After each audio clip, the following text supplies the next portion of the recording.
Hello students, this is Rupali and this is your part second of surface chemistry 12th।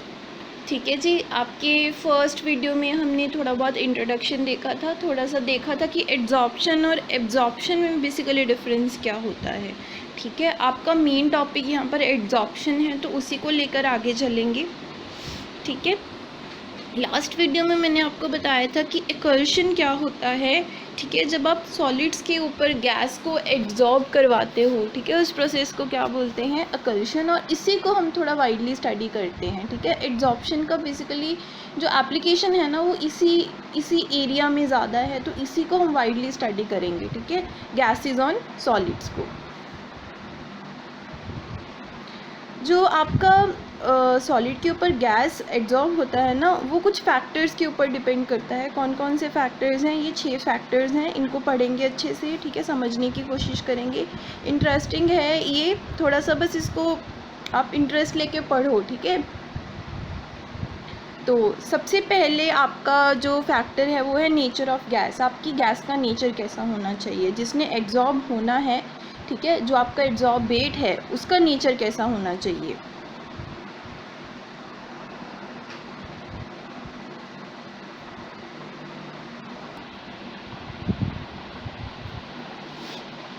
कैसा होना चाहिए आपकी gas का nature.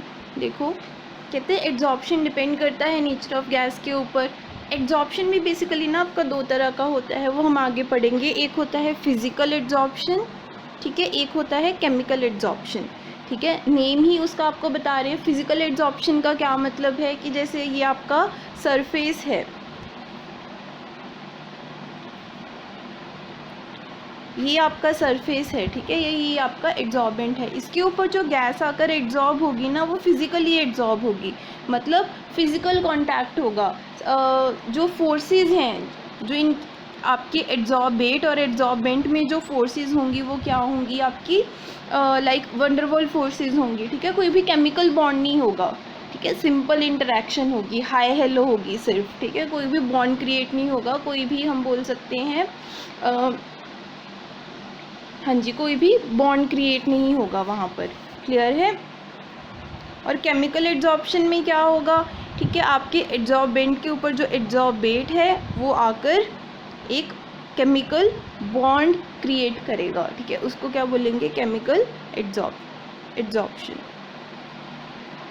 ठीक है, जो आपकी फिजिकल एड्जॉर्प्शन होती है वो कहते हैं नॉन स्पेसिफिक होती है इन नेचर। वो गैस के नेचर के ऊपर डिपेंड नहीं करती कि आपकी गैस का नेचर कैसा है। ठीक है, लेकिन जो आपकी सिंपल एड्जॉर्प्शन है या केमिकल एड्जॉर्प्शन है वो नेचर ऑफ गैस के ऊपर डिपेंड करेगी। ठीक है जी, तो फिजिकल एड्जॉर्प्शन में हमें ये समझ में आया कि every gas get adsorbed on a surface, ठीक है, of any solid to a lesser और ग्रेटर एक्सटेंट। ठीक है, किसी भी सॉलिड के ऊपर कोई भी गैस आकर एड्जॉर्ब हो सकती है इन फिजिकल एड्जॉर्प्शन। ठीक है,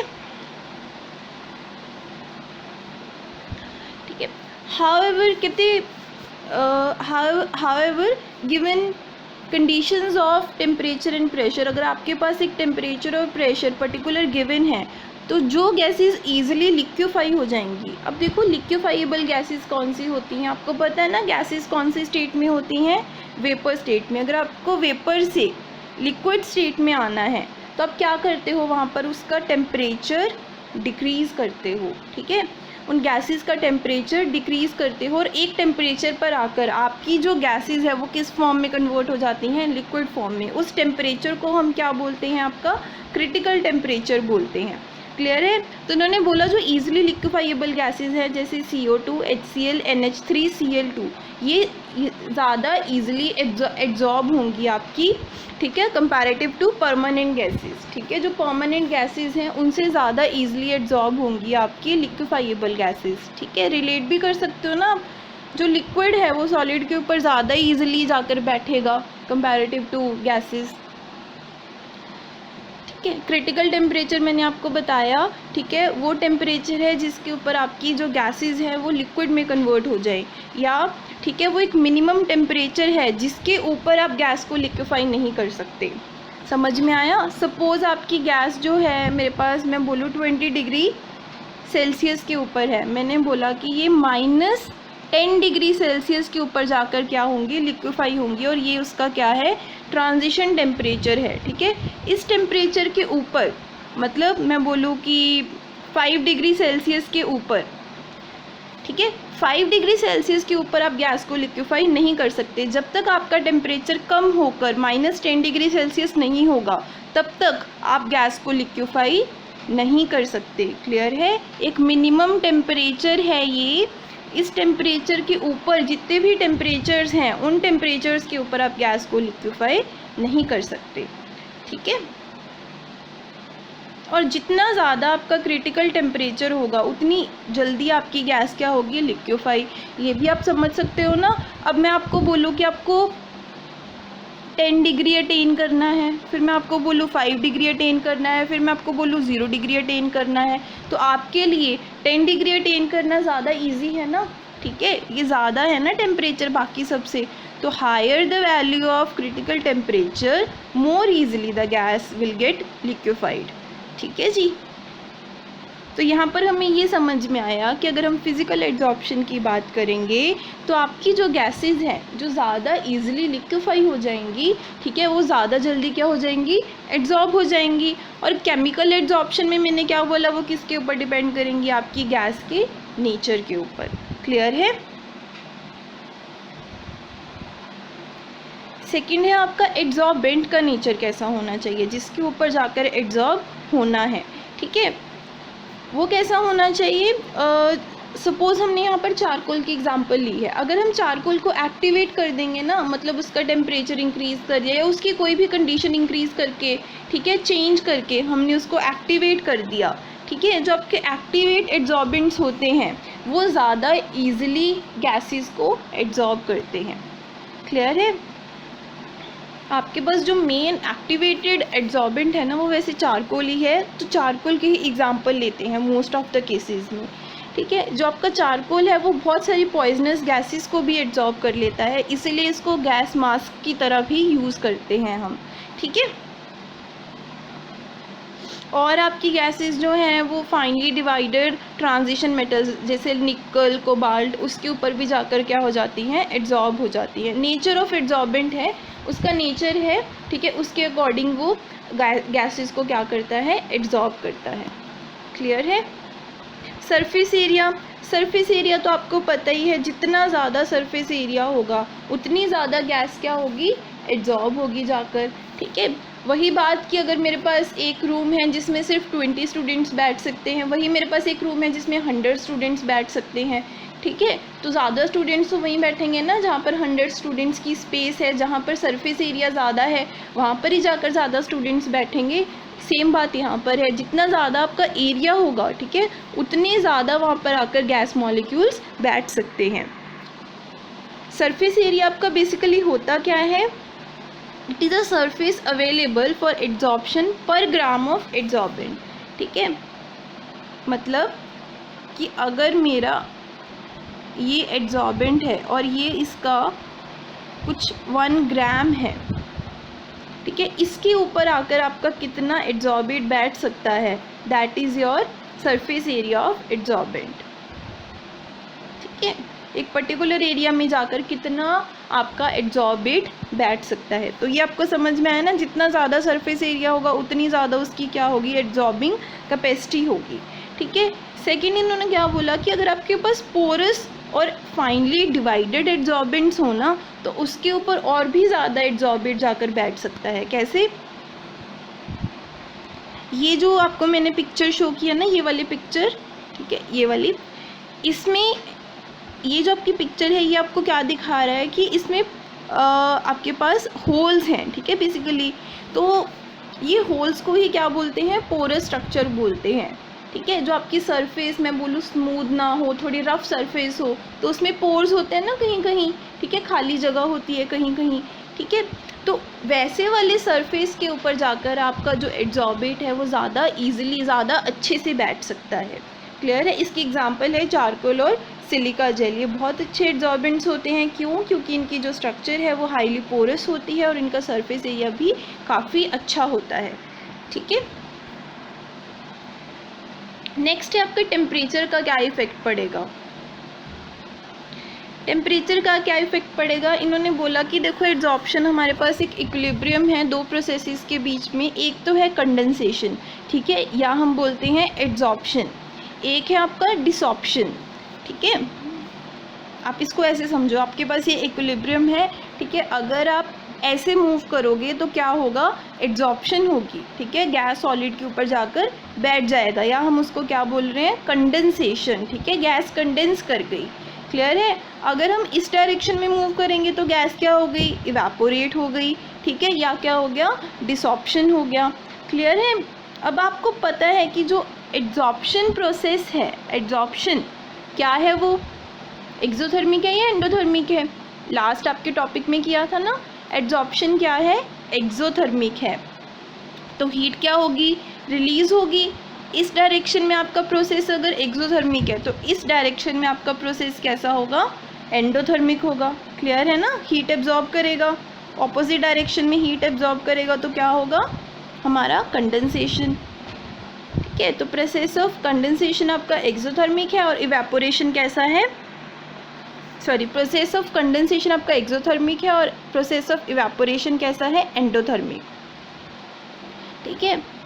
और आपको पता है ये तो बहुत अच्छे से कि एक्सोथर्मिक अगर प्रोसेस है तो वहाँ पर अगर हम टेम्परेचर डिक्रीज़ करेंगे तब आपकी रिएक्शन फेवर होगी, और एंडोथर्मिक में क्या होता है, अगर हम टेम्परेचर इंक्रीज़ करेंगे तब हमारी रिएक्शन क्या होगी, फेवर्ड होगी। क्लियर है। तो प्रोसेस ऑफ कंडेंसेशन किस कंडीशंस में फेवर होगा, जब आप टेम्परेचर क्या करोगे, डिक्रीज़ करोगे, ठीक है। या हम बोल सकते हैं कि अगर आप टेम्परेचर इंक्रीज़ करोगे तो एड्जॉर्प्शन कम होगा, ठीक है, लेकिन अगर आप टेम्परेचर इंक्रीज़ करोगे तो डिसॉर्प्शन क्या होगा, ज़्यादा होगा, ठीक है। ये तो आप समझते हो ना, ली-चाटलेट प्रिंसिपल को हमने सॉल्यूशंस में भी पढ़ा है 2-3 बार, और आपके केमिकल इक्विलिब्रियम में भी इसको बहुत अच्छे से स्टडी किया है, ठीक है। हाँ जी, the amount of heat evolve when 1 mole of gas is added on the adsorbent. जब 1 मोल ऑफ गैस आपकी एड्जॉर्बेंट के ऊपर जाकर बैठ जाएगी तो उसको हम क्या बोलेंगे, हीट ऑफ एड्जॉर्प्शन। क्लियर है, सिंपल डेफिनेशन थी एक। नेक्स्ट है प्रेशर का क्या इफेक्ट पड़ेगा।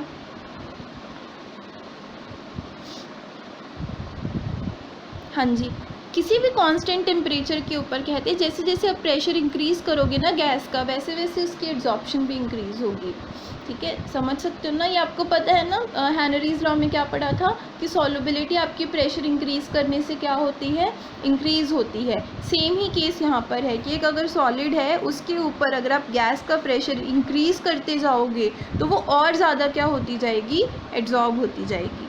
क्लियर है। ऐसा क्यों होता है, क्योंकि जब एक सॉलिड के ऊपर आपकी गैस आकर एड्जॉर्ब हो गई ना तो उसका प्रेशर क्या हो गया, कम हो गया, ठीक है। प्रेशर कम हो गया तो ली-चाटलेट प्रिंसिपल के अकॉर्डिंग अगर आप अपना प्रेशर बढ़ाओगे तो वो फॉरवर्ड डायरेक्शन में प्रोसीड करेगी, ठीक है। तो ये बात अब क्लियर होगी ना कि जो एड्जॉर्प्शन है वो टेम्परेचर डिक्रीज़ करने से और प्रेशर इंक्रीज़ करने से क्या होगी, बढ़ेगी वो, ठीक है। नेक्स्ट है आपका कि आप जो एड्जॉर्बेंट है, मैंने बोला ना कि वो एक्टिवेटेड होना चाहिए, तो उसको एक्टिवेट कैसे कैसे कर सकते हैं हम, ठीक है।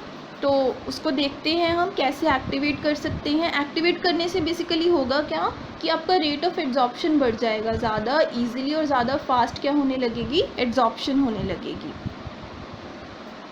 ठीक है। तो कैसे कैसे कर सकते हो आप इसको, अपनी सरफेस को रफ़ कर दो, ठीक है। उसके लिए क्या करते हैं ये अपनी जो आपकी सरफेस होती है, ठीक है, उसके ऊपर रबिंग करते हैं या तो, ठीक है, या क्या करते हैं उसके ऊपर कोई केमिकल रिएक्शन कर देते हैं। और क्या कर सकते हो, उसको छोटे छोटे पीसीज में काट दो तो क्या हो जाएगा, सरफेस एरिया बढ़ जाएगा, ठीक है। जो ये वाली आपकी टेक्निक है ना, वैसे तो ये टेक्निक अच्छी है, लेकिन कई बार क्या होता है कि जब आप पीसीज में उसको काटने लगते हो ना तो वो पाउडर बन जाता है बिल्कुल, ठीक है। तो कई बार उसकी जो एक्टिविटी है वो डिक्रीज़ हो जाती है इंक्रीज़ होने की बजाय, ठीक है, इस प्रोसेस में। और आप कैसे कर सकते हो, मे बी क्या हो सकता है कि आपकी जो सरफेस है वो क्लीन ना हो, उसके ऊपर पहले से ही कोई गैस क्या हो, एब्जॉर्ब हो, तो उस गैस को हम रिमूव कर सकते हैं कैसे, टेम्परेचर इंक्रीज़ करके। आपको पता है ना कि अगर आप टेम्परेचर इंक्रीज़ करोगे तो क्या होगी, डिसॉप्शन होगी, तो जो पहले वाली गैस वहाँ पर बैठी है वो क्या हो जाएगी, वहाँ से रिमूव हो जाएगी। क्लियर है, ठीक है। एब्जॉर्प्शन के टाइप्स देखते हैं, थोड़ा सा मैंने आपको बताया है, थोड़ा सा और अच्छे से इसको पढ़ेंगे, ठीक है।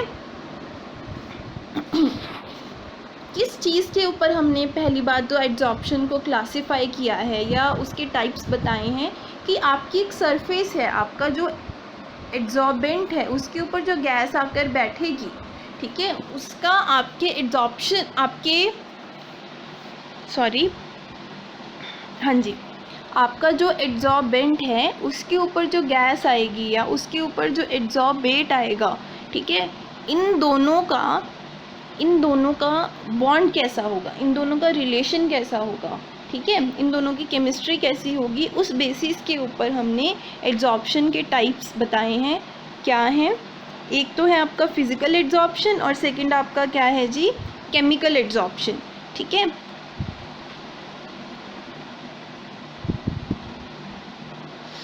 तो फिज़िकल एब्जॉर्प्शन आपका क्या होता है, मैंने आपको बताया कि जैसे एक सरफेस है उसके ऊपर जो एब्जॉर्बेट आकर बैठा है वो सिर्फ कैसे बॉन्ड बना रहा है, फिज़िकल फोर्सेस के साथ या वंडरवॉल फोर्सेस के साथ, ठीक है।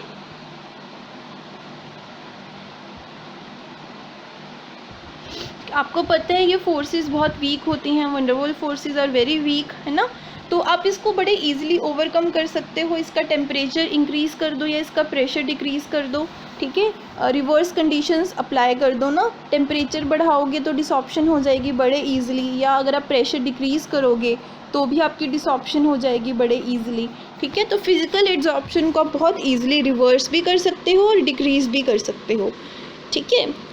केमिकल एब्जॉर्प्शन में क्या होता है, जब आपका एब्जॉर्बेट और एब्जॉर्बेंट एक दूसरे के कांटेक्ट में आते हैं तो वहाँ पर क्या बनते हैं, केमिकल बॉन्ड्स बनते हैं, ठीक है, उसको हम क्या बोलते हैं, केमिकल एब्जॉर्प्शन या केमोसॉर्प्शन भी बोलते हैं उसको, ठीक है।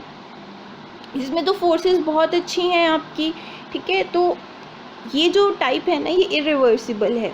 आप इसको ना ऐसे रिलेट कर सकते हो जैसे आप पढ़ते हो ना, एक तो आप रीडिंग कर रहे हो, ठीक है, आपने क्या किया, एक दिन में 2 से 3 चैप्टर रीड कर लिए, ठीक है, तो वहाँ पर आपका कंसेप्ट की, आपकी और कंसेप्ट की जो बॉन्डिंग है वो बिल्कुल फिज़िकल एब्जॉर्प्शन जैसी है, ठीक है, बहुत वीक है।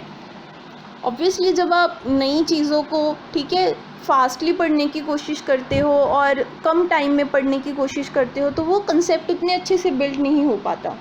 क्लियर है, वही आप आपने एक दिन में एक चैप्टर पढ़ा, ठीक है, उसको अच्छे से देखा, आपने कंसेप्ट को समझा, ठीक है, उसको लिख कर भी देखा, आपने पूरी थ्योरी को न्यूमेरिकल्स करके देखे, तो वहाँ पर आपका बॉन्ड कैसा बनेगा आपके चैप्टर के साथ, केमिकल बॉन्ड बनेगा, केमिकल एब्जॉर्प्शन होगी वहाँ पर आपके कंसेप्ट की, ठीक है, आपके माइंड में, और उस कंसेप्ट को फिर आपके माइंड से रिमूव करना बहुत डिफ़िकल्ट होगा।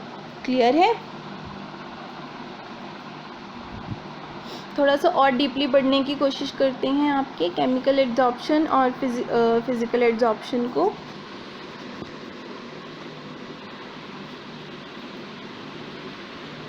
हाँ जी, अब देखो जब इनमें बॉन्ड, आपके फिज़िकल एब्जॉर्प्शन में जब बॉन्ड ही अच्छा नहीं है, बॉन्ड ही वीक है, तो वहाँ पर जो इंथैल्पी निकलेगी, जो डेल्टा एच निकलेगा वो कैसा होगा, कम होगा ना ऑब्वियसली, ठीक है। जब बॉन्ड ही इतना अच्छा नहीं बना तो एनर्जी इतनी डिक्रीज़ होगी ही नहीं, आपकी सरफेस एनर्जी, ठीक है। वहीं आपके केमिकल एब्जॉर्प्शन में जब बॉन्ड बहुत अच्छा बना है, आपका केमिकल बॉन्ड बहुत स्ट्रांग बना है, तो वहाँ पर आपकी हीट ऑफ एब्जॉर्प्शन जो है, जो इंथैल्पी ऑफ एब्जॉर्प्शन है, वो भी क्या होगी, हाई होगी, ठीक है। फिज़िकल एब्जॉर्प्शन आपको पता है ना रिवर्सिबल है, क्योंकि फोर्सेस क्या हैं, वीक हैं। वहीं आपका केमिकल एब्जॉर्प्शन कैसा होगा, इरिवर्सिबल होगा, ठीक है। टेम्परेचर और प्रेशर का इफेक्ट आप देख चुके हो ली चार्टलर प्रिंसिपल के अकॉर्डिंग। अगर आप प्रेशर को इंक्रीज़ करोगे और टेम्परेचर को डिक्रीज़ करोगे तो वहाँ पर क्या होगी, एड्जॉर्प्शन फेवर करेगी। और अगर आप इसके रिवर्स कंडीशंस को अप्लाई कर दोगे तो वहाँ पर एड्जॉर्प्शन क्या हो जाएगी, कम हो जाएगी। ठीक है, केमिकल एड्जॉर्प्शन में देखो क्या होता है, यहाँ पर टेम्परेचर इंक्रीज़ करने से भी आपकी एड्जॉर्प्शन बढ़ेगी और प्रेशर इंक्रीज़ करने से भी आपकी एड्जॉर्प्शन इंक्रीज़ होगी। सिंपल है यहाँ पर। ठीक है, क्लियर है जी। और जब आपकी टेम्परेचर इंक्रीज़ करने पर आपकी एड्जॉर्प्शन इंक्रीज़ होना तो उस तरह की एड्जॉर्प्शन को हम क्या बोलते हैं, एक्टिवेटेड एड्जॉर्प्शन। ठीक है, ये हमने पढ़ा ना फिजिकल एड्जॉर्प्शन में कि आपका नेचर ऑफ एड्जॉर्बेट कैसा होना चाहिए। जो ईजिली लिक्विफाइएबल गैसेस होती हैं वो ज़्यादा ईजिली क्या कर जाती हैं, एड्जॉर्ब कर जाती हैं। ठीक है, यहाँ पर हमने पढ़ा, ये भी मैंने आपको बताया कि केमिकल एड्जॉर्प्शन में लिक्विफिकेशन ऑफ गैसेस का कोई रोल नहीं है। यहाँ पर सिर्फ नेचर के ऊपर डिपेंड करेगा कि आपकी गैस का नेचर कैसा है। अगर वो बॉन्ड बनाएगा आपकी एड्जॉर्बेंट के साथ, आपकी सरफेस के साथ, ठीक है, तभी वहाँ पर एड्जॉर्प्शन होगी। सिंपल है ना।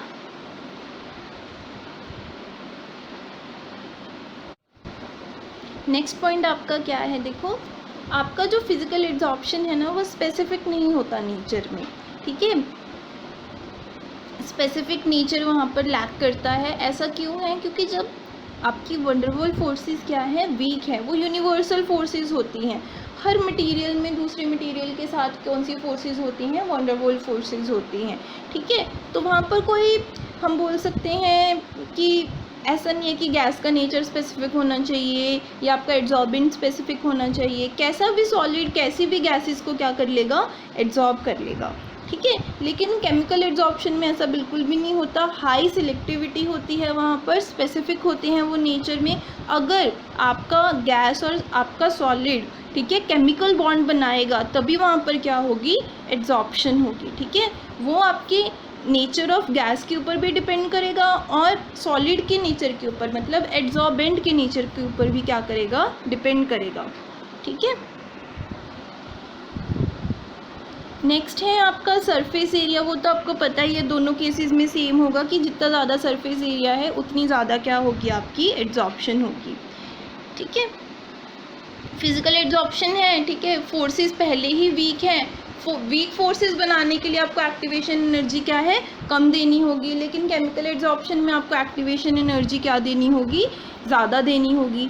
ठीक है, वही बात आ गई ना, अगर आप सिर्फ रीड कर रहे हो तो वहाँ पर आपका ब्रेन जो है वो इतना अच्छे से काम नहीं करेगा। लेकिन अगर आपको उस कंसेप्ट को बहुत अच्छे से समझना है तो वहाँ पर आपको अपना ब्रेन भी ज़्यादा आपका जो ब्रेन है वहाँ पर ज़्यादा कंसंट्रेट करना चाहिए। ठीक है, उस टॉपिक के ऊपर, तो वहाँ पर आपकी एनर्जी भी ज़्यादा कंज्यूम होगी ना। तो केमिकल एड्जॉर्प्शन में आपकी एक्टिवेशन एनर्जी क्या चाहिए, ज़्यादा चाहिए। तो बेसिकली ये क्या बोलना चाह रहे हैं कि आपकी जो केमिकल रिएक्शंस होती हैं ना, मोस्टली लो टेम्परेचर के ऊपर वो स्लो होती हैं। लेकिन अगर आप उसका टेम्परेचर इंक्रीज़ कर दो तो वहाँ पर केमिसॉर्प्शन क्या हो जाती है, इंक्रीज़ हो जाती है। कोई भी केमिकल जो रिएक्शन है नॉर्मल केसेस में क्या हो जाती है, इंक्रीज़ हो जाती है। ठीक है, फिजिकल एड्जॉर्प्शन कहते हैं मल्टी मॉलिक्यूलर लेयर होती है। मतलब आप एक लेयर के ऊपर, जैसे एक सरफेस है उसके ऊपर आप एक लेयर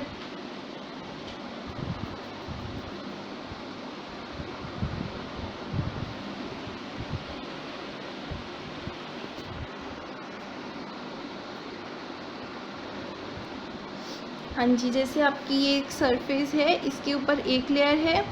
ठीक है, एक लेयर और आ गई इसके ऊपर, एक लेयर और आ गई इसके ऊपर।